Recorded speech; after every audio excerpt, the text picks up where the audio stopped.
Olá, bom dia, good afternoon, and welcome to Culturgest online program. We have with us today for the next 90 minutes a very significant voice in the studies and debates on women experience and feminism, Silvia Federici. She is an activist, a teacher at the University of Hofstra in New York, and a writer. Acting in the public sphere, Silvia Federici was involved in the fight that happened in the 90s against the structural adjustment that was planned then to Africa by the International Monetary Fund, and she is also very involved in the debate on the monetary value that needs to be accorded to domestic work. Silvia has been publishing widely on the history of women and its interconnection with the colonization process, with the history of globalization, and with the emergence of the economic system in which we live in. All of those questions are present in a book that was launched in Portugal in May by the publishing house Orfeo Negro, Taliban and the Witch, Women, the Body and Primitive Accumulation. I have the book here in its Portuguese version, Caliban e a Bruxa, as Mulheres, o Corpo e a Acumulação original. In fact, this conference was organized in collaboration with Orfeo Negro and it was scheduled for May, but the actual circumstances didn't allow it to happen. So we are very happy to host this encounter now today. And this book, it's the starting point of our debate. One positive aspect, perhaps, of this delay, it's that perhaps some of you that are listening us today, perhaps you already had a chance also to read this Portuguese translation, but it's very well done and very beautiful book also. I will just give very brief indications about how the session will work. After this brief presentation, I will give the word to Silvia, and then I will be back in order to transmit to moderate the Q&A session. Those of you who are at home listening us, please feel free to comment both in YouTube and Facebook.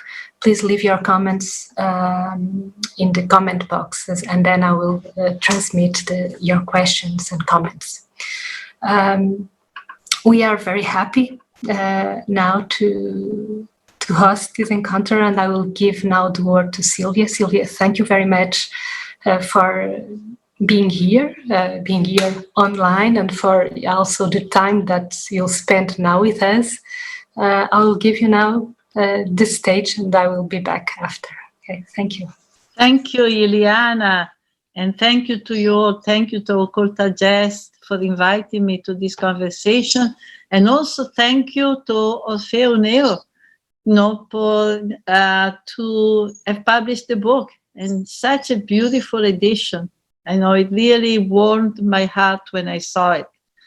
So I understand that my task now is to give people who may not have read it an idea about what is the book, how the book came into existence, and also what is its significance today, because the book was published in 2004, and the work that went into it started much, much earlier.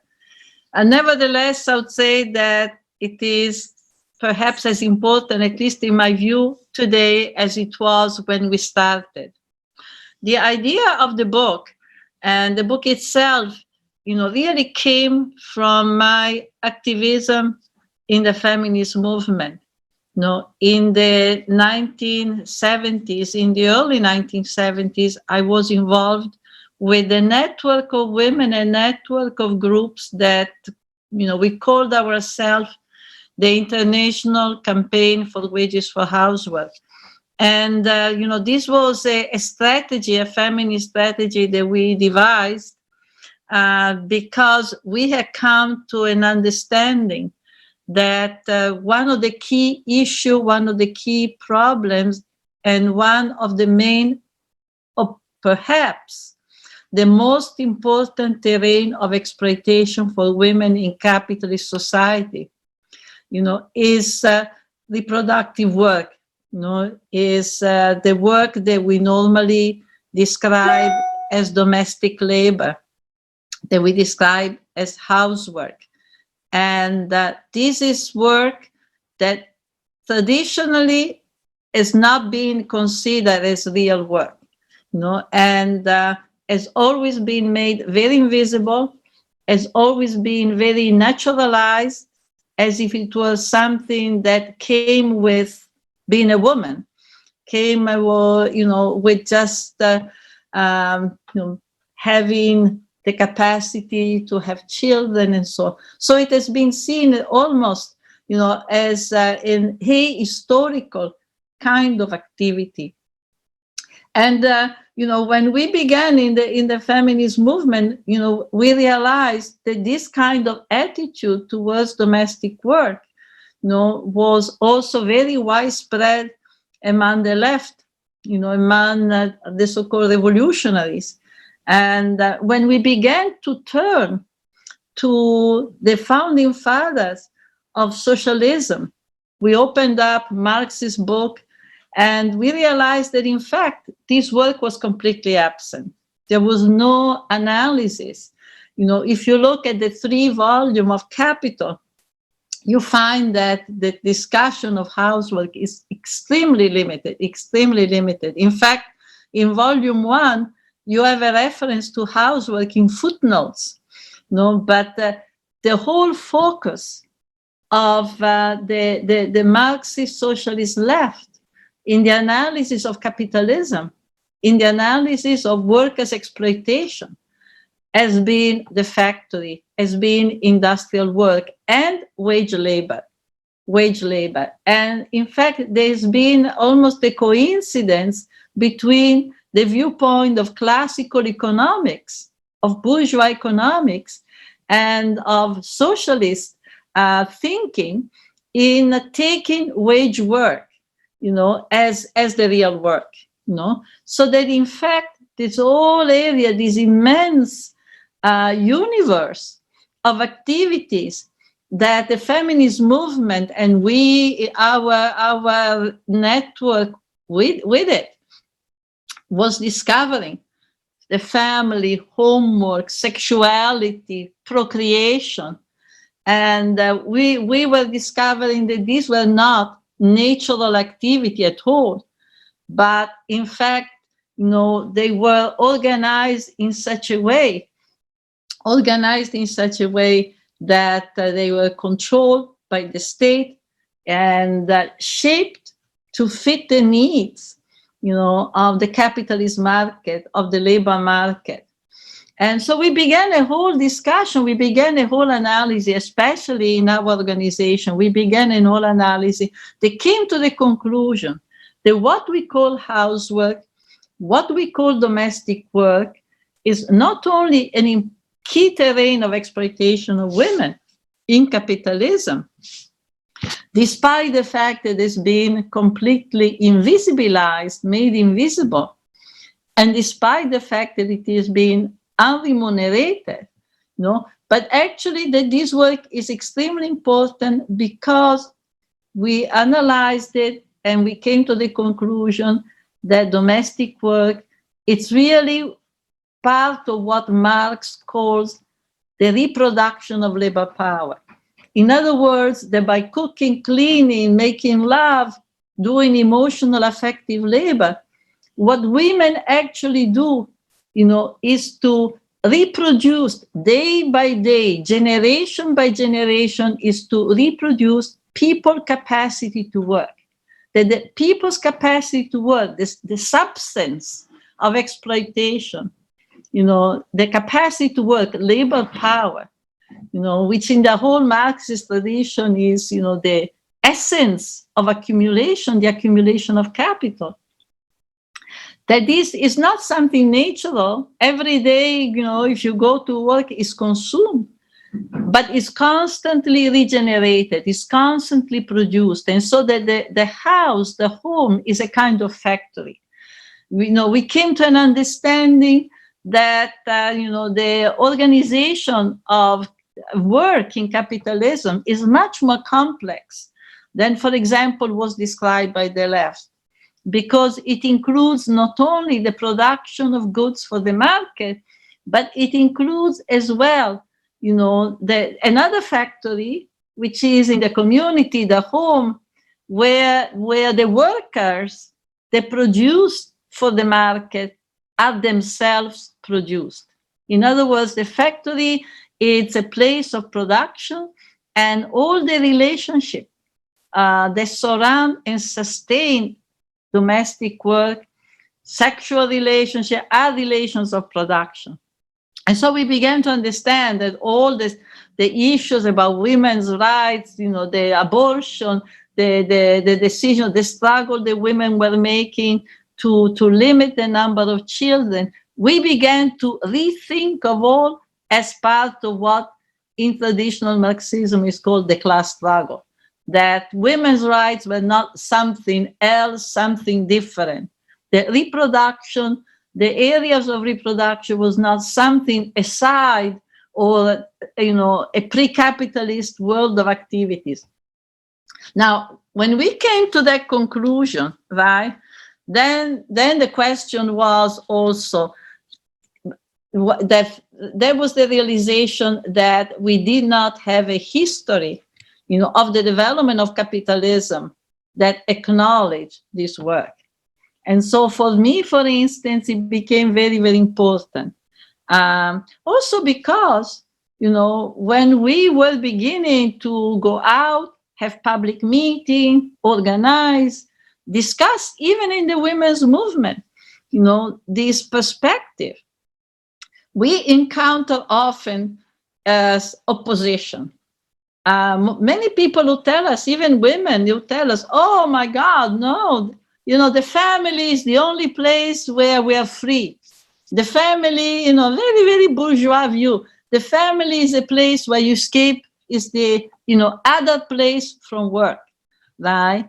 And there was a very libertarian view that saw the sphere of familial activity, the home, sexuality, as a sphere free from capitalist relation. Or the other position was the classic orthodox socialist women. And they would say, oh, forget it. All of that, family and so on, it's really pre-capitalist, right? And in fact, their argument was that the problem with women is that they're not really exploited in the way wage workers are exploited. In other words, we were suffering as women, as long as we were only house workers, we were suffering from an absence of, classic capital exploitation, and in fact, usually among socialist women, the solution was, if you want to really engage in a struggle against capitalism, basically you have to go out of the home, take a job, join the union, join the class struggle, join the working class, as if proletarian women had been outside of the working class, because many of them were working exclusively in the home. So this was the scenario. This was a political and theoretical scenarios that basically convinced a number of us, and certainly myself, to begin a whole historical work, to begin an historical work that, at first was intended just to demonstrate that, like factory work, housework, domestic work, the world of reproductive activity, was not natural, had nothing to do with women's biology, but was historically, socially specific, historically specific work created by capitalism to fit the needs of the labor market, to fit the needs of the production of workers. And so I began the work. And first I concentrated on the 19th century. And it was very interesting because I saw that in the 19th century, after women had been brought into the factory during the Industrial Revolution, and by the 1830, 1850, there was a big crisis, because the reduction of reproductive work, since so many women were in the factories, etc., had consequences, on the conditions of the working class. I saw that by the end of the 19th century, there was an opposite move that, at least in Europe and to some extent in the United States, there was a reform process with new investment, into the family, into the proletarian family. Women were sent back to the home, etc., etc. But, as I began to do this work, more and more, I felt the need. I really felt the need to understand what is capitalism. How did capitalism come into existence? And what's the difference in the situation of women and men, in the history of capitalism? So to make it in a nutshell, I decided to go back to the origin. Going back to the origin meant going back to the period before the rise of capitalism, going back to the Middle Ages, of course, in Europe, and understanding, why capitalism came into existence, what kind of system is it, And I think this was, and in fact, not, the Caliban and the Witch begins with a whole chapter, on the Middle Ages and the organization of work in the Middle Ages, and most important, the struggle of women and men in the medieval world. And this was a very, very important for me. It was an incredibly learning process, because I don't know what children in Portugal or in Europe are taught today when they go to school, elementary school or even high school. But I was taught, that, the Middle Ages, this was a period, of great hierarchies, but everybody accepted their social position. There was the aristocracy, subordination, and it was a world that described, that made it very, very, very, unexciting, boring, always the story of the baron, of the kings and the queens. In reality, I discovered something very different. I discovered a world of daily struggle. I discovered a world organized, certainly, in a qualitatively different way than life in capitalism. Because in much of Europe, the Middle Ages, the land was in the hand of this aristocratic class, right? But the peasantry that lived on the great estate, that usually worked the land in common. So one of the things that I learned is, even though the peasantry was in a subordinate position because the land belonged to the landlord, nevertheless, you had a whole communal kind of life.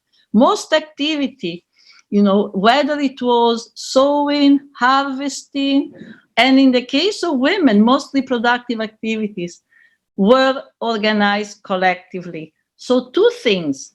Number one, and the land, of course, was used by the peasantry, in a way that enabled them to support themselves. So the first thing that I realized is that in that kind of situation, there is no separation between production and reproduction. When, for example, agriculture is destined, to, like the peasantry, they work the fields, they gave some of the products to the aristocracy, and then some they used for their reproduction. In that situation, there was no separation between production and reproduction. What they produced, they also consumed. What they produced is what they... And in that situation, the relation between women and men was not so pronounced.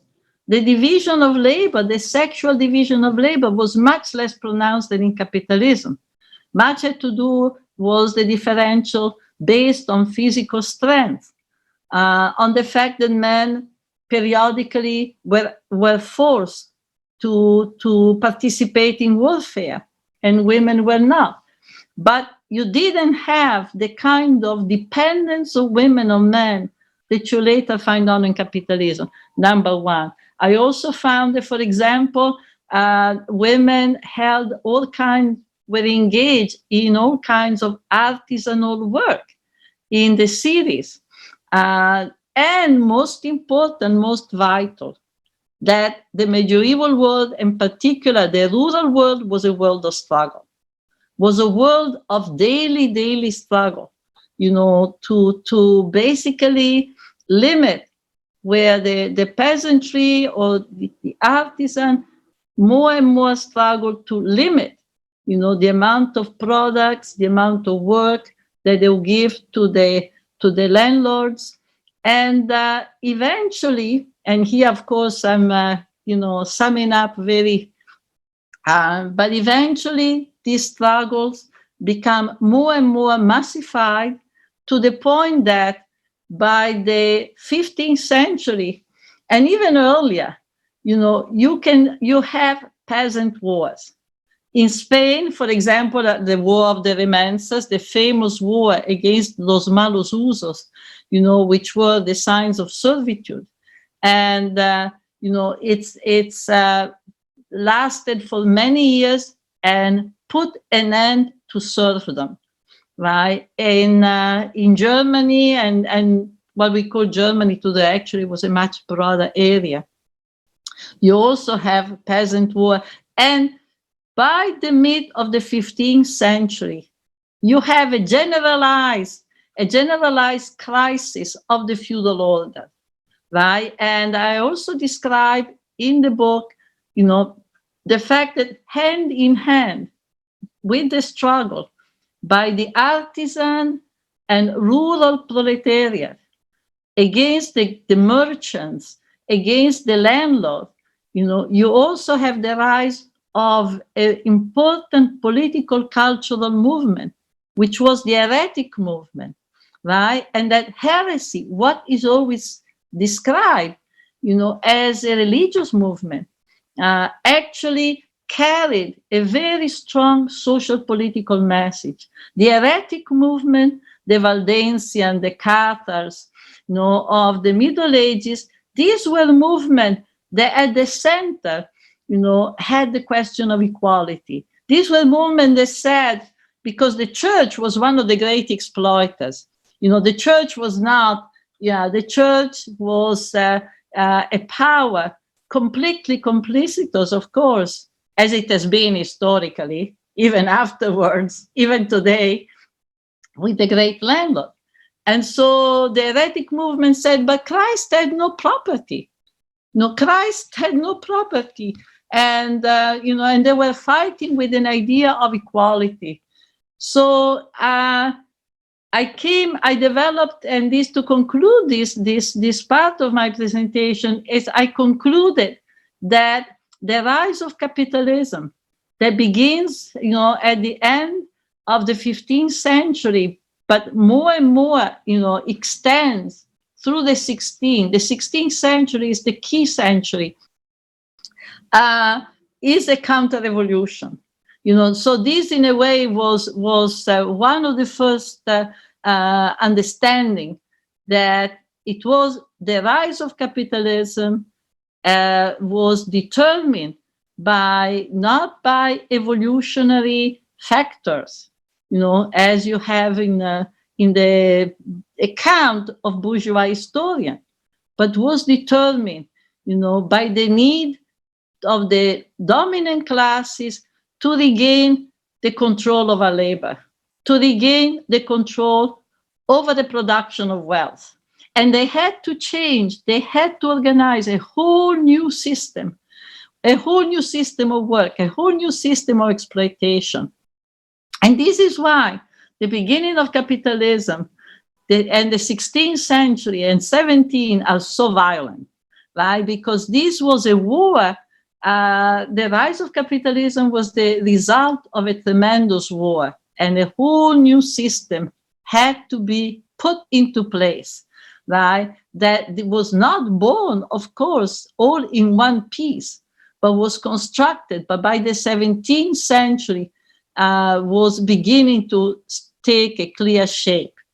And I stressed over and over and over in the book that it's very important to see, that the rise of capitalism and the logic, the principle that motivates this new system, it's the need to control labor. And so the question of labor becomes very, very important in capitalism. I suggest that the fact that, the crisis of feudalism was a labor crisis, in a way made the issue of labor central, right? The issue of labor, and therefore the issue of the reproduction of labor. Because my perspective was to look at the development of capitalism with in mind the question of reproduction. What happens to reproduction? This is a whole area that is absent in Marx. And I was determined to understand what happened to a whole world of activities, and of course women, in that history, and because clearly women have been absent, by the history of capitalist society as described by the founding father of the socialist movement. So I began to understand that the account that, for example, was given by Marx, in the famous chapters on primitive accumulation, or better perhaps originary accumulation, right? Which is the first phase of development of capitalism, and at the end of Capital Volume 1 was very limited. Very powerfully, Marx described, how the first move of the capitalist class is to expel the peasantry from the lands that had been given in use, that had been given to them in Europe to support themselves, to, the famous process of enclosure. Enclosure is when you put fences, the fences around the common lands, the lands that they used to sow, that they used for grazing, for raising animals, and so on. So all the communal rights, the right to use wood, the right to fish in certain ponds, etc. All of that, they lost. A whole new system of subsistence was put into place. Marx describes that. He describes how people were forced off violently from their land, and many of them became vagabonds. And when they became vagabonds, they often were jailed or killed, enslaved, and otherwise they would be forced to work for a wage. And in fact, which meant they were forced to work and to accept anything that was given to them. And in fact, I found that all through the 16th century, wage labor was considered a kind of slavery, right? And then, of course, there were other means of responding to the crisis. Slavery, the big slave trade begins in the 16th century. The colonization of America, very, very, very important, because that colonization gave access to Europe to a mountain of silver. And the silver, when it came into Europe, was turned into coins. A monetary economy was created, and the monetary economy accelerated the expropriation of the peasantry. It accelerated the expropriation of the peasantry because now many crops, many areas of rural, of land were turned into, a production of goods, grains for the market. So all of that is there, right? But I also discovered something else. And I realized, because I was looking at this history from the point of view of reproduction, that there was a whole story that was missing. And first of all, and this is like a whole chapter in Caliban and the Witch, the chapter on the body, right? That, one of the major changes that the capitalist class had to put into place in order to create a system built on the exploitation of labor, which is what capitalism is about. Capitalism is a system, for the first time in history, that makes labor, as well as, of course, nature. I mean, Marx says it many times. It's not only labor, but there is also nature. But for capitalism, labor is fundamental, right? So it's not so much how much land you control. Land is important. The control of our land, of our natural resources is very, very important. But crucial is the control of our labor.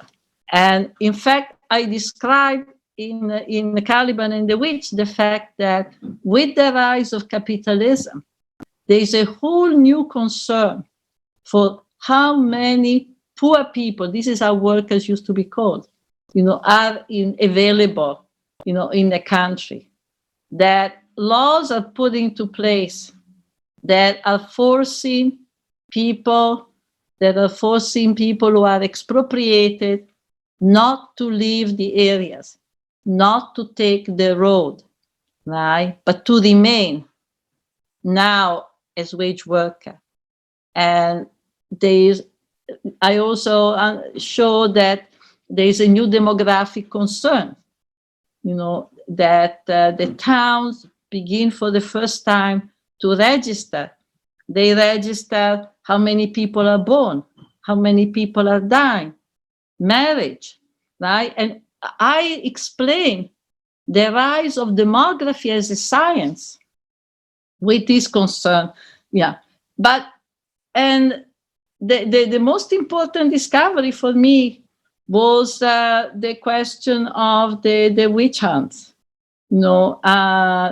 I encountered in doing this historical work, this incredible phenomenon, which is the great witch hunts of the 16th, 17th, and witch hunting continued in Europe until the 18th century, the mid-18th century. The last trial, the last execution, they were around 1730, and also very, very soon, from the 16th century on, witch hunting was exported, by the missionaries and the conquistadores, to the areas that were being colonized, right?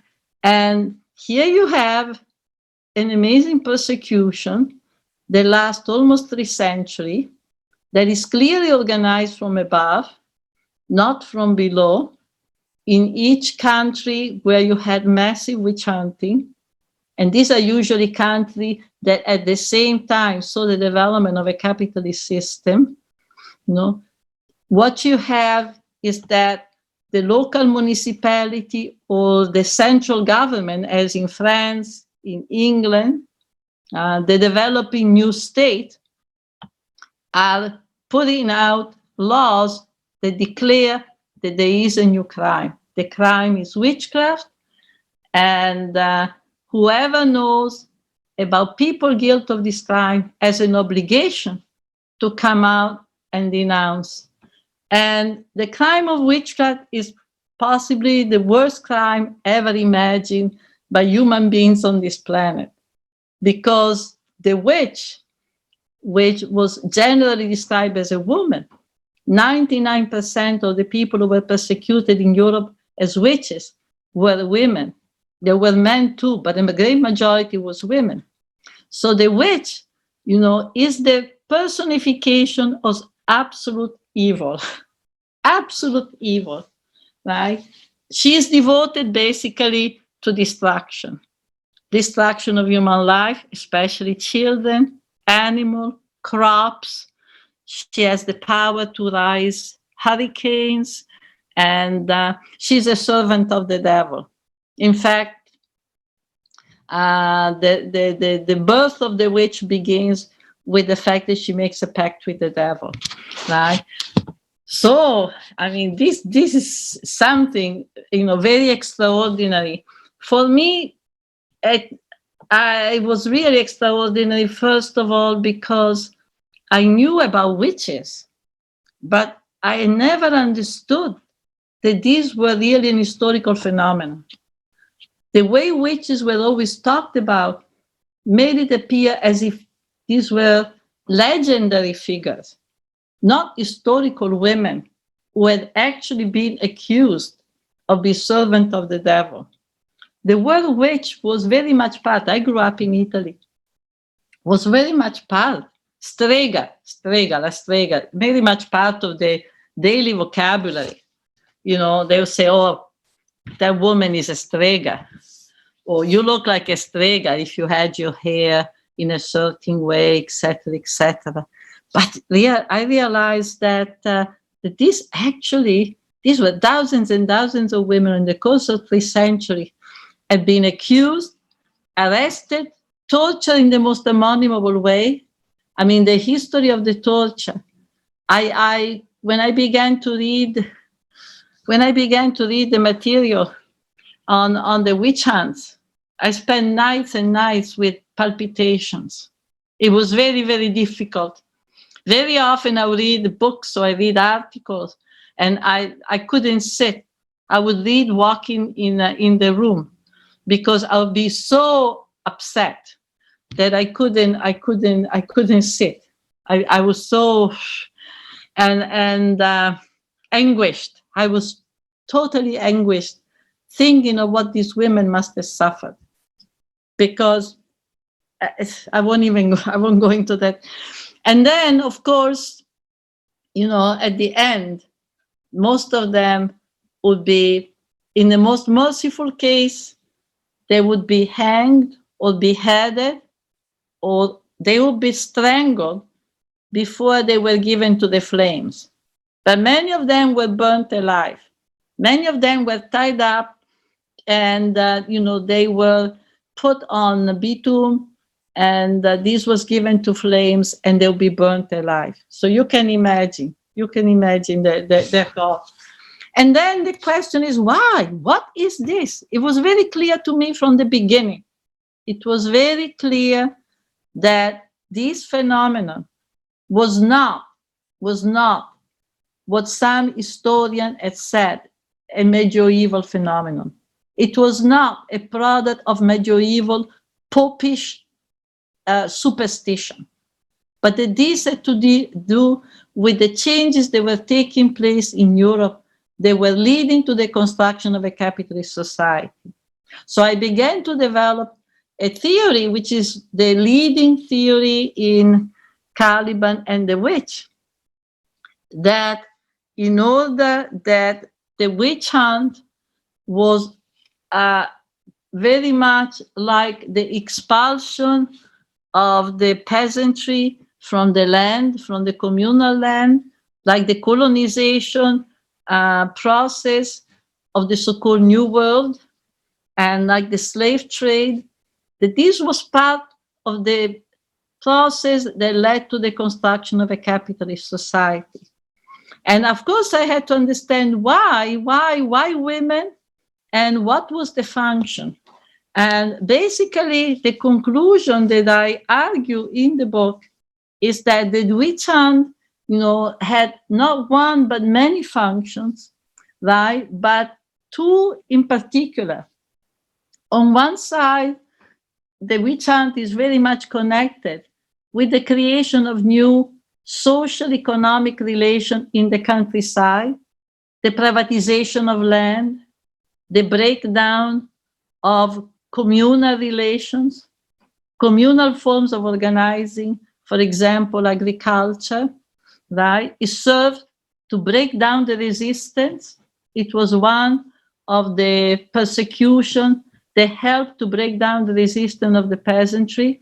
It divided also the peasantry because it created an image of women as dangerous people, dangerous to the community, dangerous to the society, dangerous to men. It created an image of the woman, the proletarian woman, as potentially a criminal, as likely a criminal, as the enemy within. So it had a profound impact on the relation between women and men, right? And in attacking women, it really facilitated the destruction, the disintegration of a whole world of communal relations. Something very similar is happening today. There is a whole literature that has been growing over the years, which shows that today, for example, in Latin America, in the process of the advance, the expansion of capitalist relations, land privatization, the destruction of the forest, as for example in the Amazon, right? And the destruction of communal regimes, land regimes, right?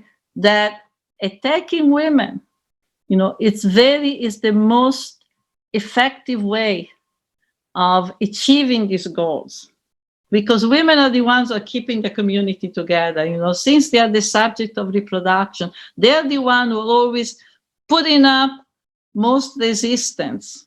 They're putting up most resistance to the destruction of communal bonds and to the change in the forms of subsistence, in the forms of subsistence, because they are the subject of the reproduction of the community.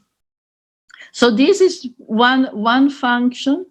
There's certainly the witch hunt. There is a relationship that can be seen in many cases between the issue of land disputes, and charges of witchcraft.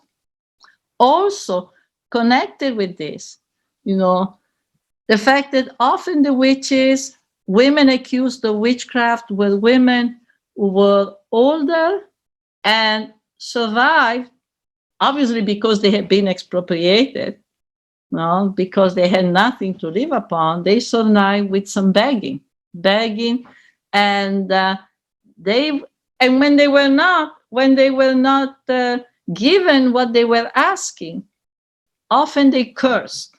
They demanded, they asked for some bread, for some wine, and they would be refused, and then they cursed. And then when something happened to the family, they would be accused. But the other source of charges, came from another development, very, very important, the beginning of a disciplining by the state of the body of women. I actually speak of the fact that the state in the 16th, 17th century begins a whole process of appropriation of the female body. What does it mean, appropriation? It means control over sexuality, heavy controls over sexuality, heavy controls over procreation. A whole new legislation is put into place, that basically introduces very severe sentences, death, to women who are interfering with procreation, abortion, contraception, etc. So I connect this new preoccupation of the state with the question of procreation to the new concern with labor, right? So for the state now, how many people are born? You know, in other words, there is a continuity between this massive accumulation of workers, massive accumulation of labor through the slave trade, through the process of colonization. And then in Europe, you have, and later on, the whole question of women's and procreation. One of the charges against the witches, one of the main charges is that they are enemies of the new life. They are enemies of children. They destroy children. They are really the danger. In fact, there's a whole literature, you know, for children, you know, like that begins to present the old woman as a danger to them. You know, it's really, there's a whole story there that has to still to be analyzed even better than it has so far. So procreation means sexuality. You know, it's very, very clear that there is a new capitalist morality. There is a new morality that is coming into place, whereby sexuality is seen as a dangerous social force. A social force that, if properly used, right, can be very productive. For example, within marriage, it can lead to procreation. Otherwise, it can be subversive of the social order. Subversive because, for instance, it can undermine class division. Many women were accused of being witches because they had affairs with men of a different class. You know, the average woman accused, the majority, these were poor women. They belonged to the poorest strata of society. And in the urban area, often women who had affair, you know, or also in the rural areas, with men of a higher class, you know, they would be often accused of witchcraft, right? So sexuality has to be controlled. And around this, there's a whole literature there was in the, you know, the demonologies. The demonologies were treatises, were books, studies in which a whole set of intellectuals set out to describe what is witchcraft, who are the witches, how to deal with them, and on and on and on. These are masterpieces of misogyny, the hatred of women that comes out, right?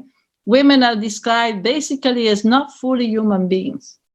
They are described as something in between a human being and an animal. And for this reason, you know, they're especially animalistic, you know, in their procreative and sexual activities. They can be rescued only if they are put to productive use. Marriage, procreation, right? And all of these within the channel controlled by the state. So the witch hunt are a massive process of redefining male-female relation, of basically defining what is the kind of position the women must have in society, you know, what is the kind of discipline that they have to accept, you know, in order to be socially, you know, acceptable, right? And it also creates a new conception of who's the woman. In fact, I show that there is a real difference, you know, between the view of the woman, you know, in the Middle Ages. For example, in the 14th century, when women were very much involved, they were in the marketplace, they were all in a very much public life, and they were very involved in the social movement of the Middle Ages.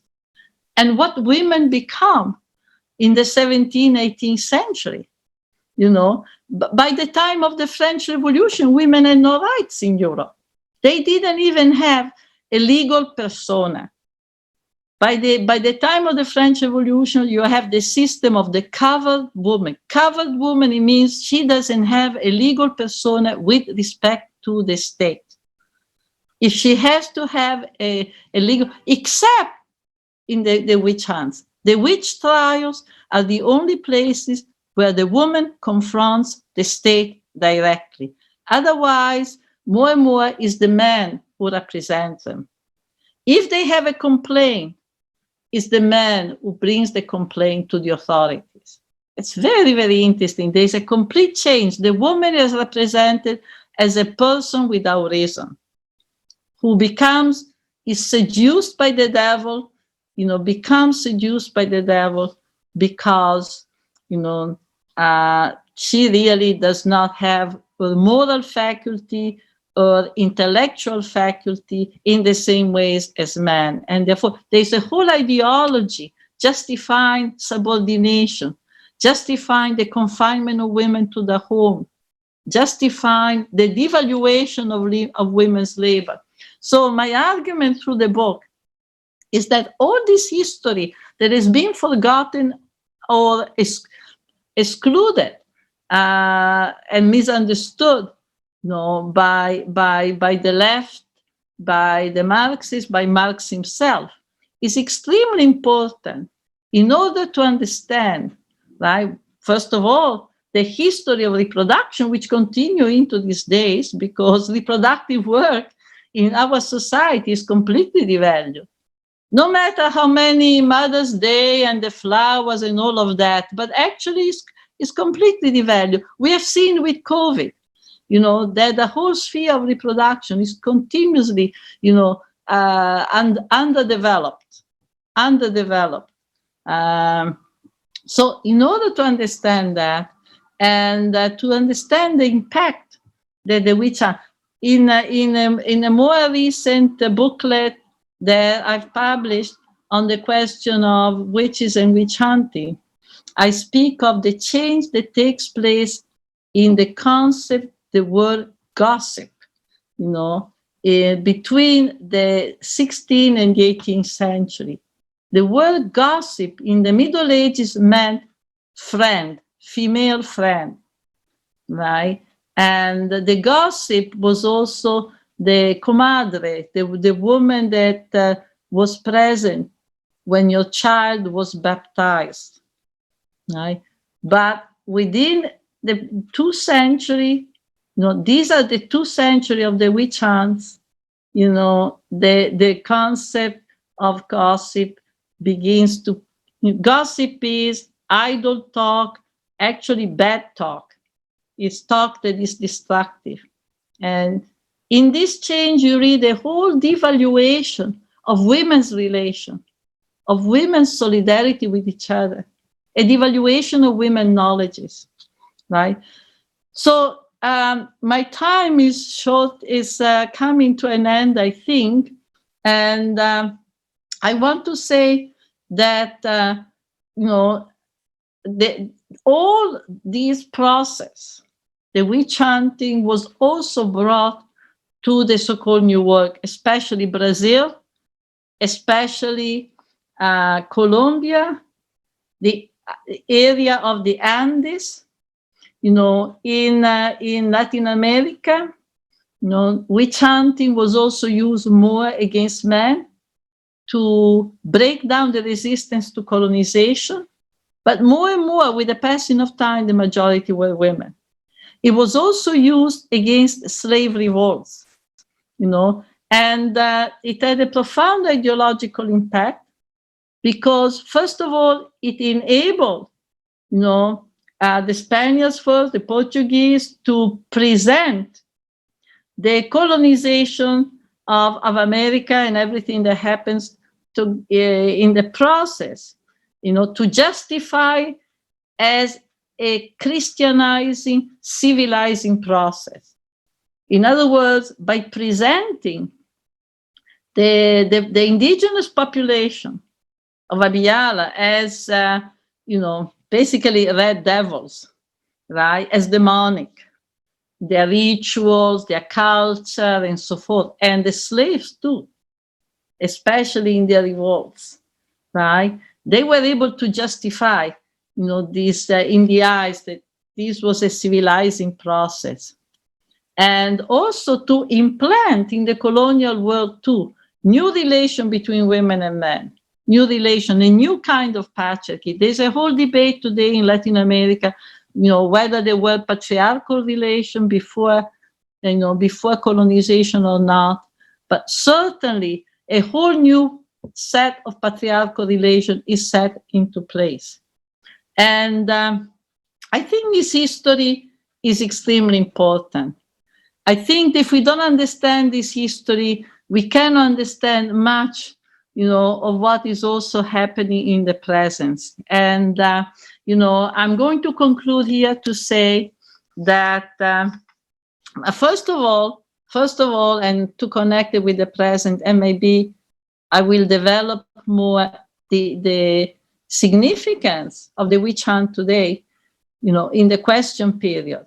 But very briefly, with the process of globalization, with the extension of capitalist relations starting in the late 70s through the 80s, with the World Bank, with the IMF, with the evangelical sects, this is a new colonization process, right?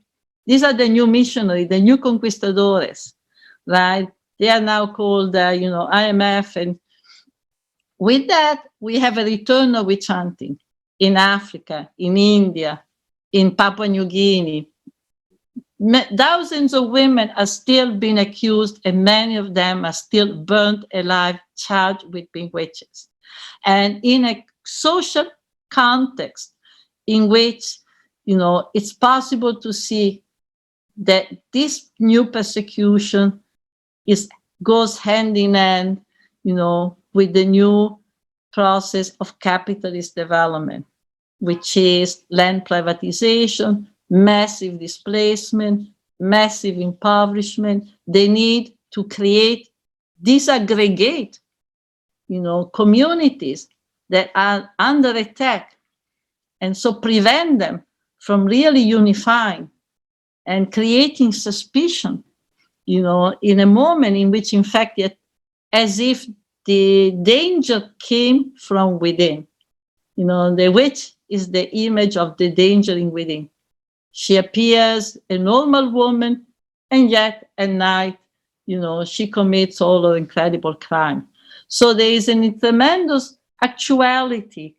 But not only that, and here I conclude, there are many, many other witch hunts that are not calling themselves witch hunts, but yet have the same kind of persecutory impact, persecutory objective.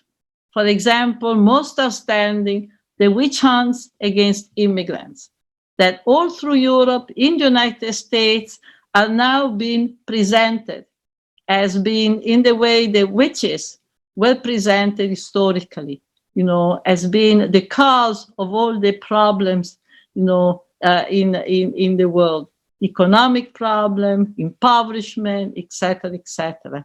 And I think it's very important to look back at the history because, as it has been said quite wisely, the history that is forgotten is a history that will be repeated.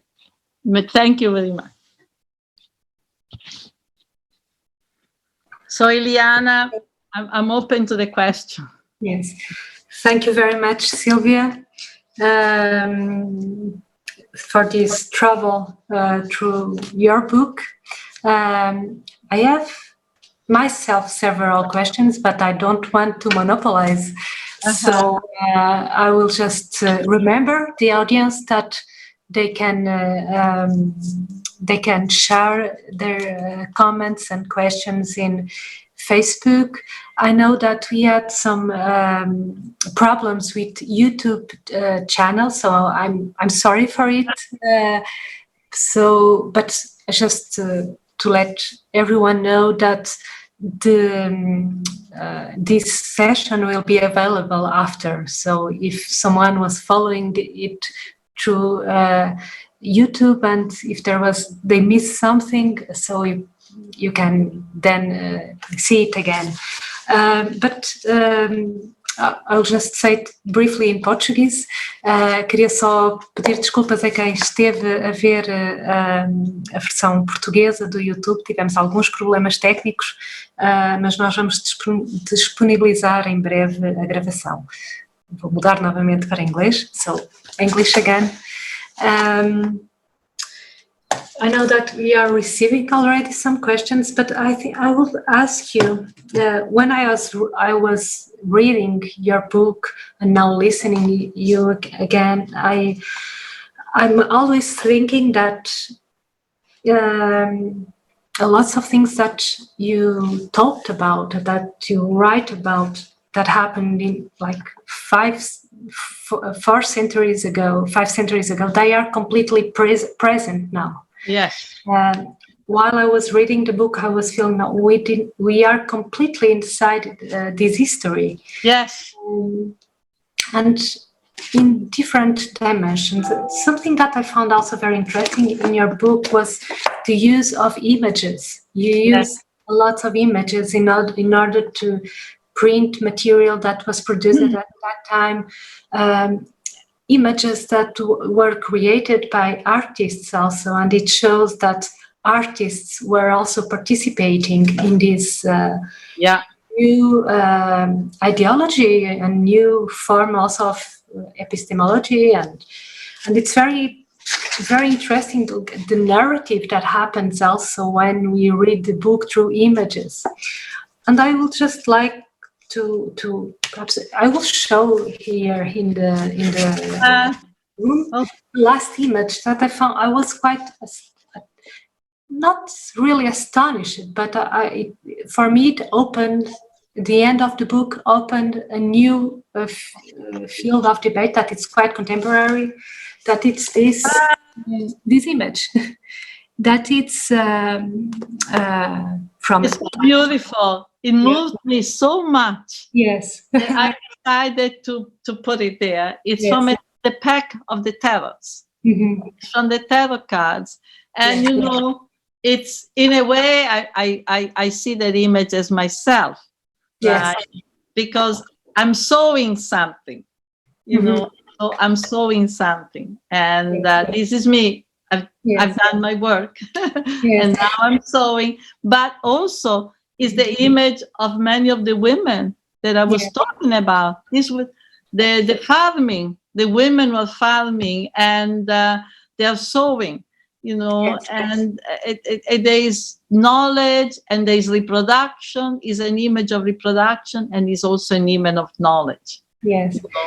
When I saw this image, I thought about this, just to explain to those who didn't saw it. It's the 9th of Earth, and it shows a woman that is spreading seeds in the earth.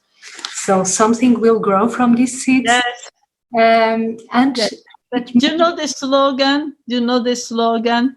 That is a slogan of, I've forgotten which movement, but it's very popular now, which says, you know, they destroyed us and they buried us, and they didn't realize that we were seeds. They buried us, but they didn't realize that we were seeds. I've heard that it's a Mexican slogan. Yeah. And it connects also with these indigenous cultures that somehow, and it connects also with my question concerning this image, because when I saw it, I thought about a book that I have here. That it's a book. The name is The Guardians of Seeds, and it's about all this movement, that it's a world movement, but it's really about the women movement in keeping the seeds in this case in Chile, so in Latin America. And so your work really connects also with all those. When I read about the communals,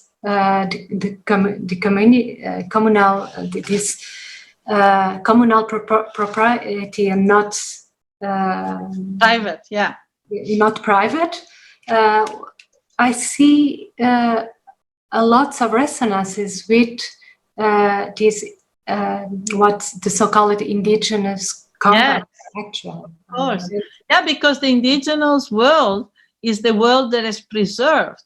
That communalism that was widespread. It was a wild before the privatization of land, before communal relations were the dominant forms of relation across the world. And Africa and Latin America, because of many struggles, like in Mexico, for example, the Mexican Revolution, forced the reappropriation of many land of indigenous people. Yeah, but in Africa, these communal, societies, land regimes have survived much more than many other places. Today, they are under attack. Today, Bolsonaro is trying to destroy many communal relations in the Amazon. This is terrible what is happening. There is a great tragedy and war that is taking place. And women are in the front line fighting against it. But that's exactly what is happening. Because in Latin America, people still have, and it affects the whole culture. Yes. It affects the whole culture. And I think this is why you find that in Latin America, when people are forced off the land and then they go to the cities, they don't just disperse, but on the contrary, they come together, they occupy land, they create streets, they create houses.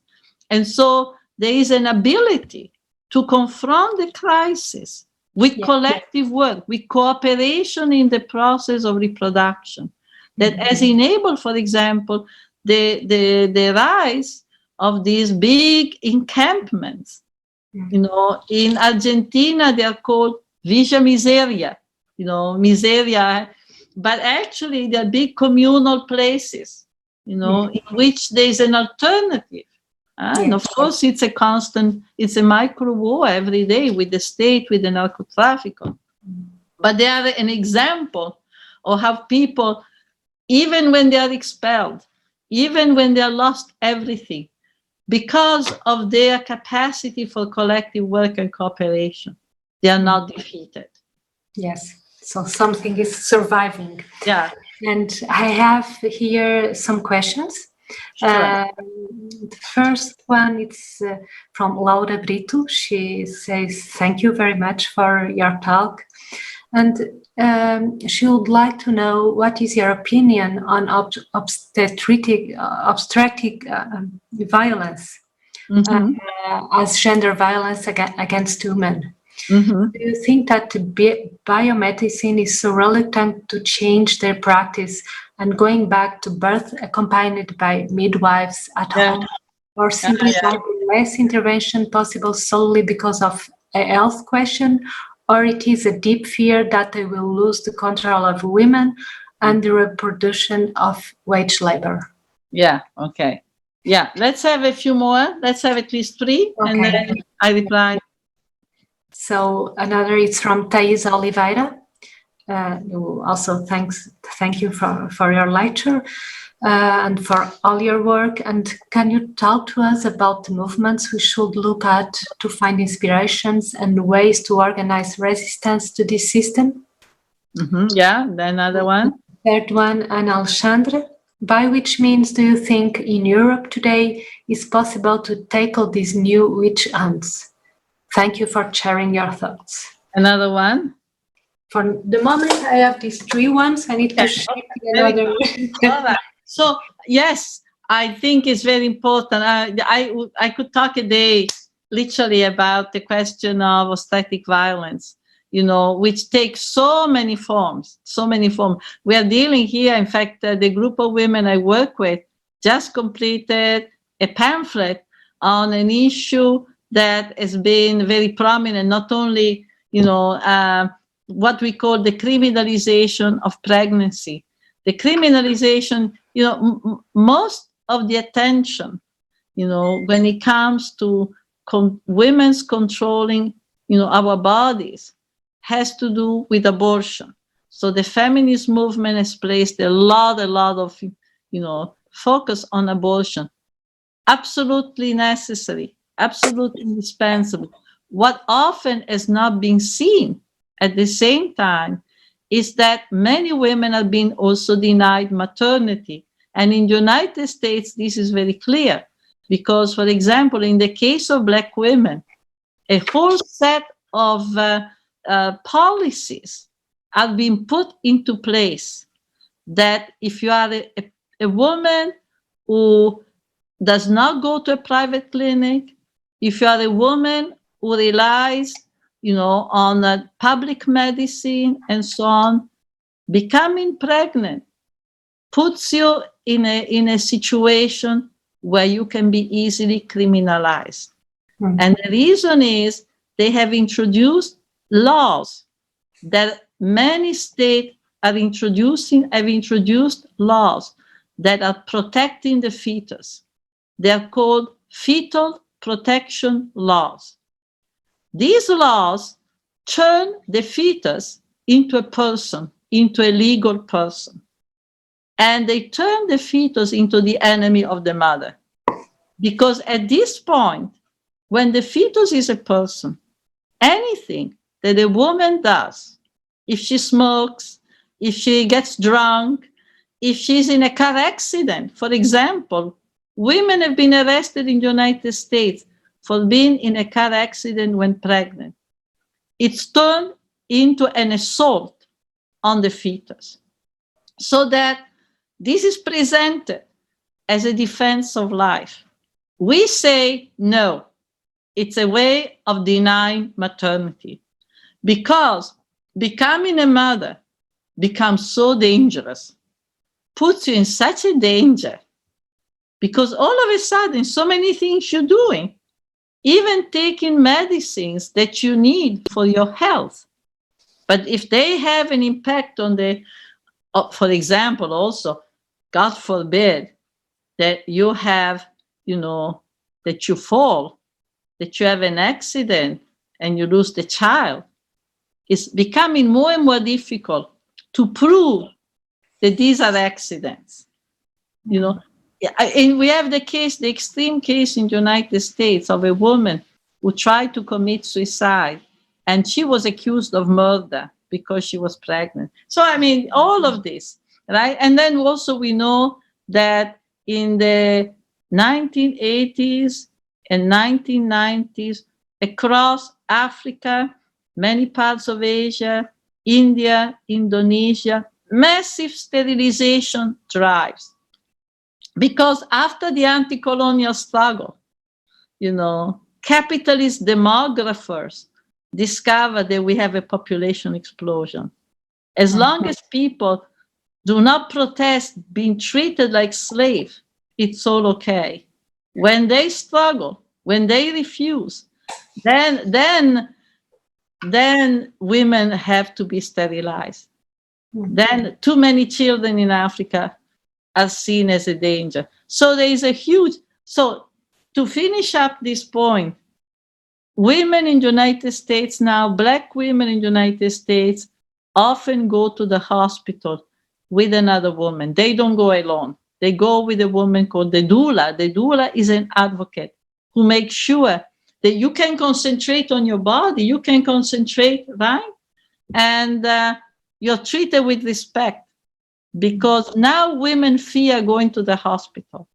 Often they're not given when they lament, they're ridiculed, they're treated in a very misogynist way, not always clearly, but often they're treated in a racist way. And anyway, I think this is very important. You don't go in front of a state who has a whole history of misogyny and racism. You don't go alone.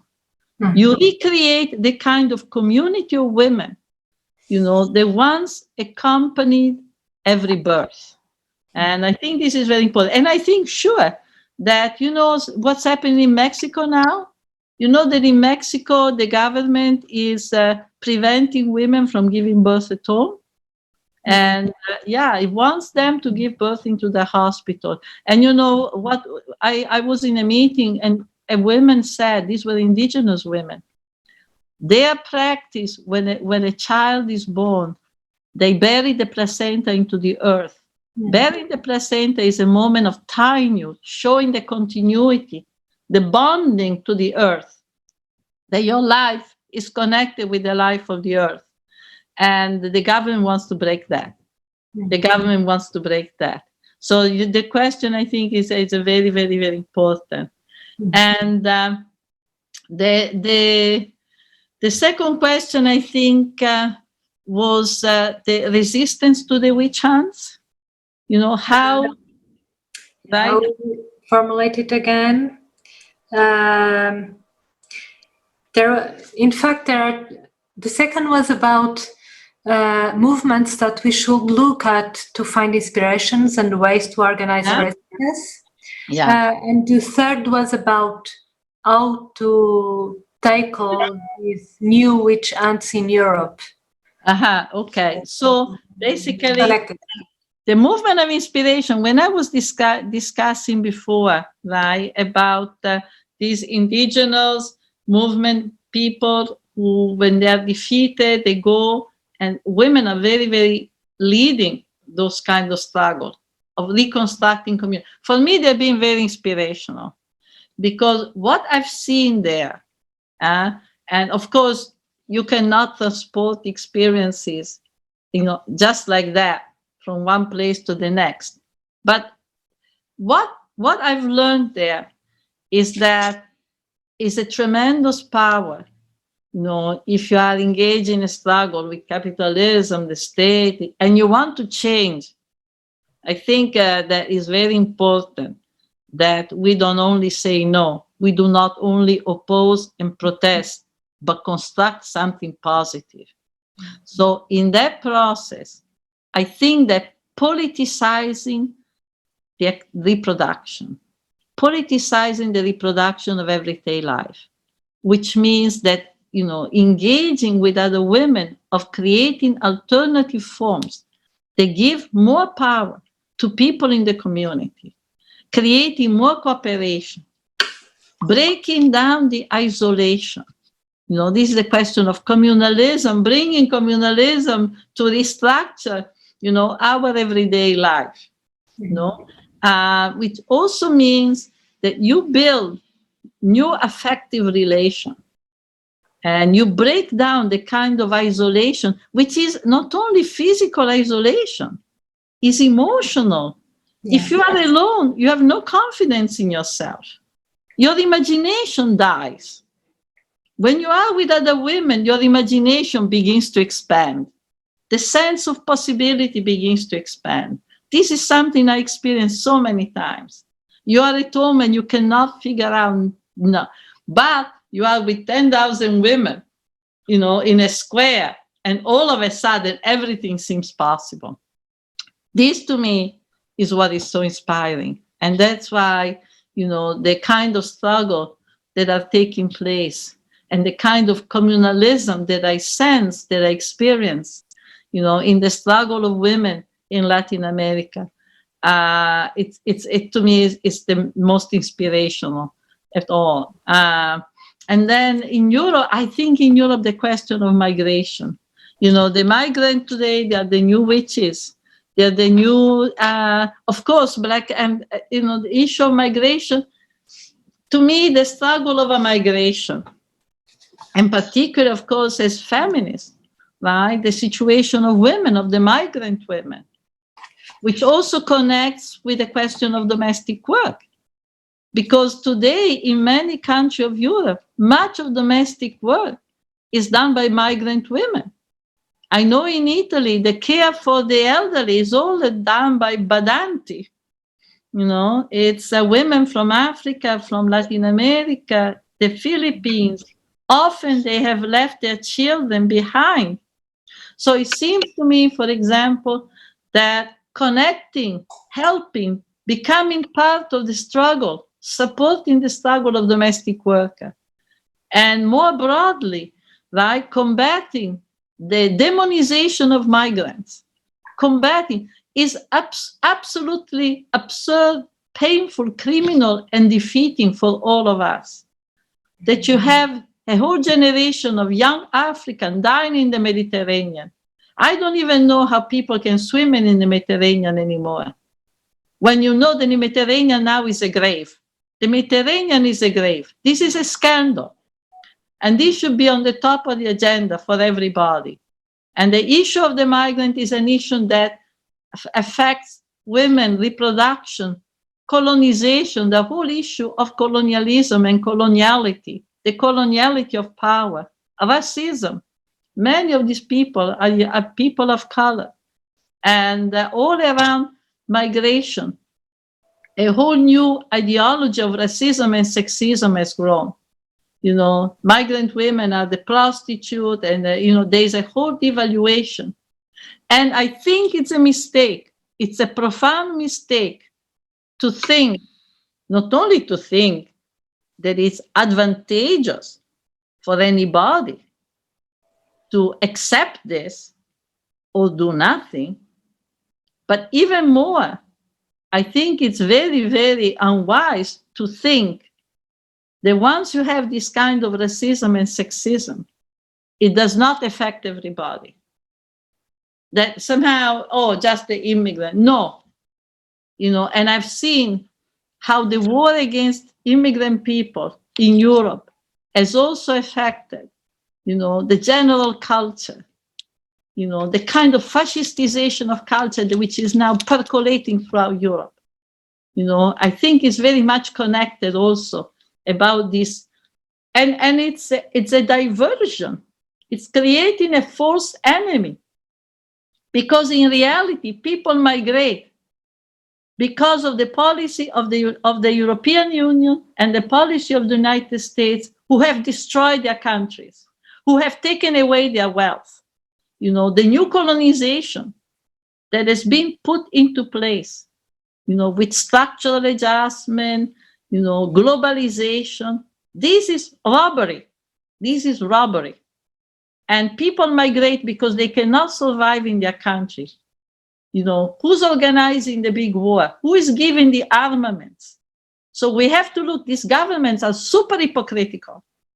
And I think that it's part of everybody has to engage in an education process and seeing what is immigration really, it seems to me that this is now, in a way, the new witch hunts. Yes. And in fact, it's a full social ecosystem that we need to address. Yes, absolutely. Yeah. I have here some more questions. Sure.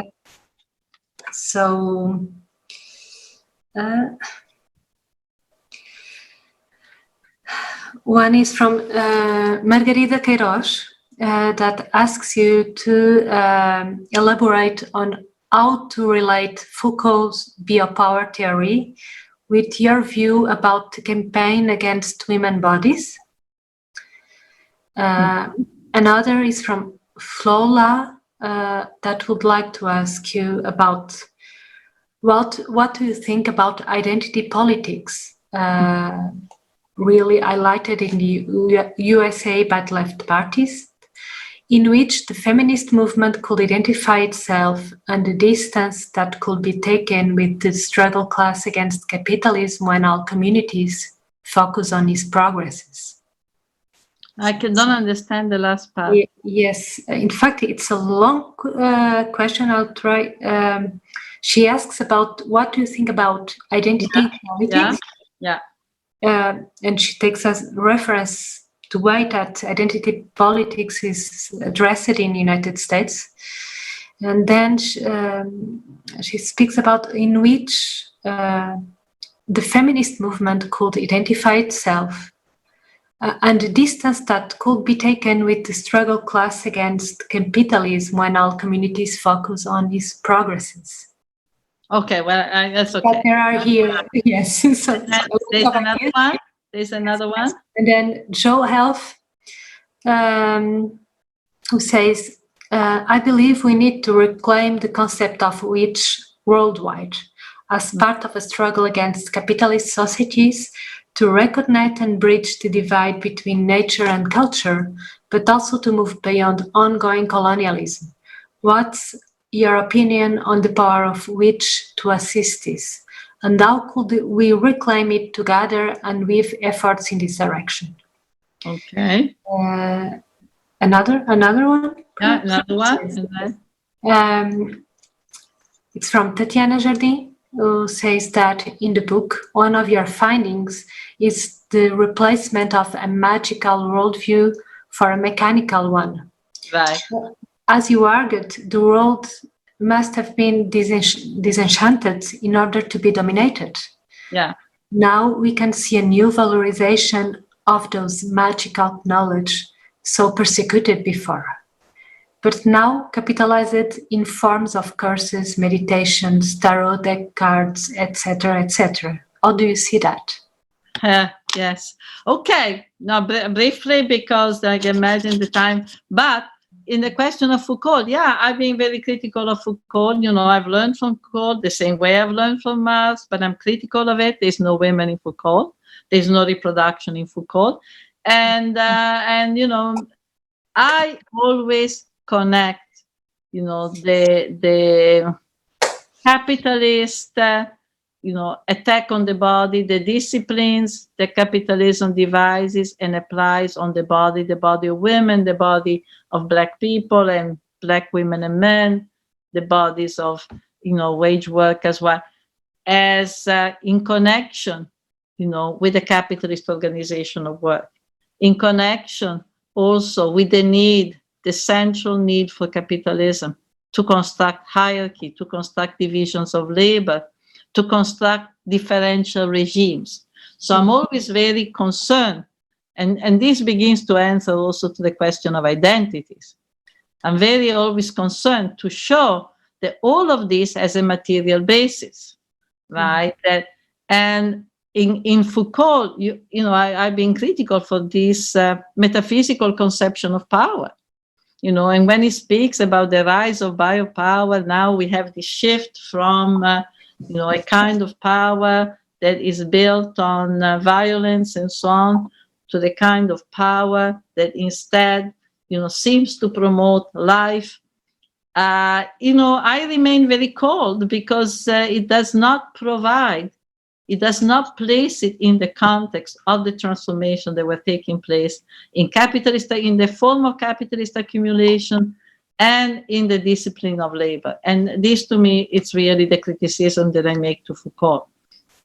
And also the fact that Foucault, you know, is all discipline of the body. And, you know, he gives us all this talk about the confessional and people going to the confession. And he doesn't talk about the witch hunts. I mean, it's like, when you're talking about you know, a masculine bias, this to me is like iconic. Yes. And then identity politics. You know, I've written this book, Beyond the Periphery of the Skin, because identity politics, first of all, the notion of identity, I mean, requires a whole analysis. But to me, you do not change. You know, identities for me have to be understood in connection, you know, with a particular, you know, organization of work and society and with struggles. Because identity, I do not believe that the social relation that we have, you know, are unilaterally determined by capitalism. They are also continuously, right, responded to, contrasted. So the kind of identities that we have are obviously also a product of the struggle that people have made, you know. But unless we clearly connect these identities, you know, to material condition, to the change of material condition, and to processes of struggle, then we reify them. Then we reify, and then we have the woman as, you know, a category that is immutable. Then we have, you know, trans as again not. We have to really begin to see, what is the history we have to historicize them.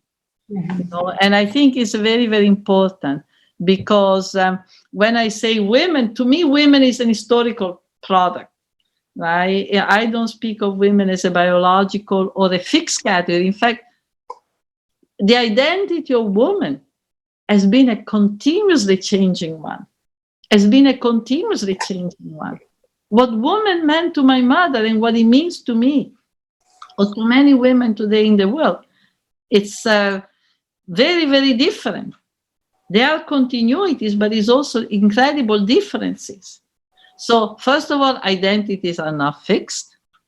And if we want to change them, we have, first of all, to see that we do not change them, we change them with a process of struggle, and a process of struggle that, is addressed to transforming the material condition of our life. Mm-hmm. Identities are not just, products of culture, separated from the transformation of the material condition. That to me is a very important issue. And the question of which is, I'm all, I think it's very, very, very important that the feminist movement has, in a way, reappropriated the image of the witch, right? This is a very common response, of movement, that you take the symbol of your devaluation and you turn it against it. Yeah? And so from the 70s, when women in Rome were dancing, saying, "Tremate, tremate, le streghe son tornate, tremble, tremble, witches are back," to today, women all over Latin America, somos las nietas de todas las mujeres que no pudiste quemar. We are the granddaughters of all the women you were not able to burn. I think that identification is what motivated many women like myself, to go back to that history, to learn that history. One problem, let's not forget that witches were historical women who were killed, that the notion of the witch was also used to burn them alive, to torture them. And let's not substitute the celebration for the historical work of knowing what the witch hunters meant, right? So it's very good to say, but it's very, very important that we understand that part of the process. And I want to say here something I didn't have the time before, that in Spain, with women in Spain, and we want to extend it to Portugal. In fact, I was hoping through my coming to Portugal to begin that process, and maybe we can begin right here. In Spain, about a year and a half ago, we launched a project which is reappropriation of the history of the witches, organizing a history of the witch hunts from below. Mm-hmm. Means groups of women go to the archives. For example, Lisbon has the biggest Inquisition archive of the Inquisition, where there's a lot of records, not only for the witch hunts in Portugal, but in Brazil. The records of witch hunting in Brazil are in Lisbon. So, but I'm sure also in other places. So now in Spain, we have groups of women who are going to the archives, and in March of last year, we had the first conference, the first coming together of the groups. And if COVID does not destroy this, in June, we are going to have the second meeting. And I can tell you that already now, it has had a great, great power. Women who have done this work have said, you don't understand what it meant to me to realize that the streets of my town, the parks where I've gone with my child walking, that in these same places, women were burned. That some areas that to me looked like everyday life actually were places where women were dragged and where wood was put in place and the women were, and to make that contact with those women. I've been in a room where the names of the women who were killed was read, Katerina, etc. And you realize, I feel shivering right now as I'm saying it, you realize this was the name of my grandmother. This was the name, these were women like us. These were women like us. I think that work is very important. So let's reappropriate it, but reappropriate it in a very broad way. Mm-hmm. Also reappropriating the connection with the women who were persecuted. Yes. And yes, the magical, capitalism it's like a vampire. The way it sucks our blood, it also sucks everything. It's a monster that lives of our creativity. It's a monster that basically continuously takes our creativity and turns it into something that produces life, into something that produces, blood money, accumulation. So sure, now the magical, now they're using magic and so on, right?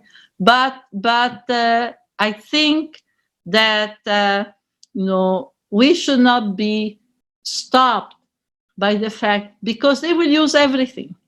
Democracy, has been used, right? And now witches, they are now making movie where the protagonist is a witch and portrayed in the most foul ways.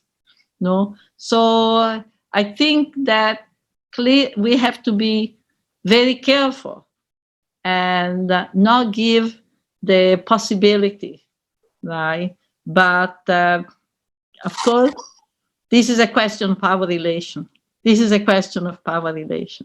We could boycott, for example. We could organize a movement to boycott the films where they present women in a negative way. This was done in the 70s, was done many times. We should do it again. And we should boycott, the product. So why instead of disciplining ourselves to stop thinking, of the magical view of the world, because they can use it, let's organize a movement to actually, boycott what they're doing. Yes. I think that I have, if you agree, we can extend some minutes, and I have... I'm fine. Yeah. Absolutely. In fact, just a word that I remember that in your book you speak about this appropriation of magic, the capitalization of magic as something that happened because we are in such a controlled environment that it's not dangerous anymore. Yeah. So this is something to take very important in mind also. Yeah. Yeah, people are dying. You know what I mean? There is capitalism is so dehumanizing. Mm-hmm. It's a system that is turning us more and more into machines. And now with the computers and now, right, there's a process of really stifling of people's creativity. And this is central to the struggle, to reappropriate ourselves, what name do we give to humanity? What does it mean when you speak our humanity? Yes. Well, one of the things is our creativity, our capacity to think, our capacity to connect with other people, to see the continuity between our life and the life of other people, not to see others as enemies, but to see others as wealth, to see our connection that beyond the periphery of the skin. That was the idea, right? That capitalism teaches us that our body, it's a fortress. And I'm saying, no, break the walls. Our body is connected with nature, with trees, with animals, with other people, But the individualization is a form of inclusion. And it's a form of impoverishment. You're not empowered when you say, I'm an individual. Yes. No, you're not empowered. You are impoverished. Because our wealth, our strength is our connection with other people. Yes. The moment you are alone and you are self-reliant, actually you're very poor. Yes. Actually, yes. It makes me think about the discussion that I had with another woman who was saying that imagine if we think about your human system, not as a system of defense, not as an army that will defend yourself from exterior, but as a system of relationship. Yeah, of course. Everything will be quite different, even. And we know, look, we know. Think of the power of words. Think of the power of music, of songs. A person can hurt you, can inspire you, can give you happiness by talking. That means that our body is continuously in a deep relationship with the life of other people. You go and you see animals, I look out of my window and now see that the turning of the leaves and everything is turning red and yellow. And that beauty, I feel rejuvenated. So the idea of this, little island, to think of human being a little island is so disgusting. And worse, to think of other people as, a danger, a constant danger, is basically teaching us the techniques of self-impoverishment. Perhaps we'll need to finish, but I will just give the last moment to the audience. I have 2 questions. Sure. Here. And one, somehow, I'll put it and then we'll say it's from Patricia Shim that says that one way to empower women is to occupy spaces of power within our system that are usually occupied by men. But at the same time, this is feeding the capitalist system. How can we fix it? Second, I think it allows to clarify lots of things. Okay. And the last one, Andrea Torres Viedma, says that she would like to know what are your thoughts on how to continue creating community, given this new COVID context of isolation and the so-called social distance. Right. So I don't believe, the problem is, I think the capitalist system, I think we really need to change this system. And I think that the places of power, I'm not dogmatic. And I think that maybe sometimes at the very local level, maybe in a small town, in a municipality, in places where people have a very direct contact with the authorities, right? There is something that if you are in the local municipality, maybe there is something you can do. But being part of the state, no, you change. It's very difficult. It's like a territory that is organized, to force you to take certain positions. We see it every day. I mean, the example of the history of the Democratic Party in the United States. We see these women like Ocasio and others who are really trying to change, but it's very difficult. When the moment of decision comes, they are out, And so I'm very, very, very, very, very skeptical. I think that when we speak of power, we have to speak of another kind of power. I think the power that comes is the power from below, and is building the power to confront the state, not from a position of weakness, but to confronting from the point of view of people who have I'm thinking, we have to reorganize reproduction in such a way that our community are basis of resistance, that our communities represent a counterpower, represent places from which we can negotiate and struggle with the state, in a way that is capable of affecting, policies. So it's from below that you build power, not by joining them, So that's my view. And I think we have seen it over the last few years. And then the question of community, say the last one again. It's about social. I'm reading it. She would like to know what are your thoughts on how to continue creating community given this new COVID context of isolation. Of course.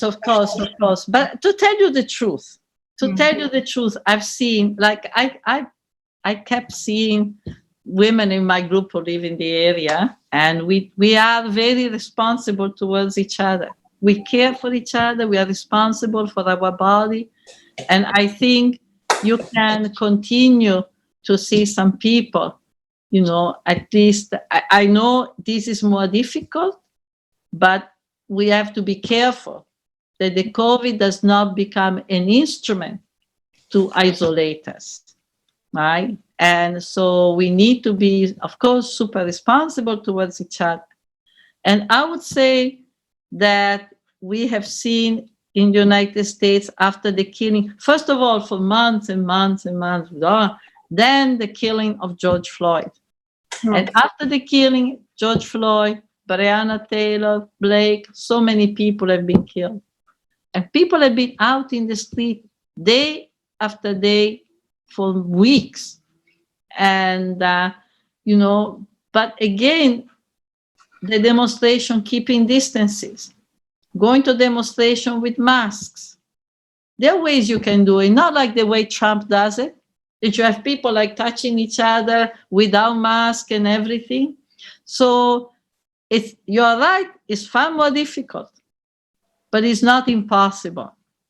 And, we have seen also that in response to the COVID and to the crisis now, people are hungry here.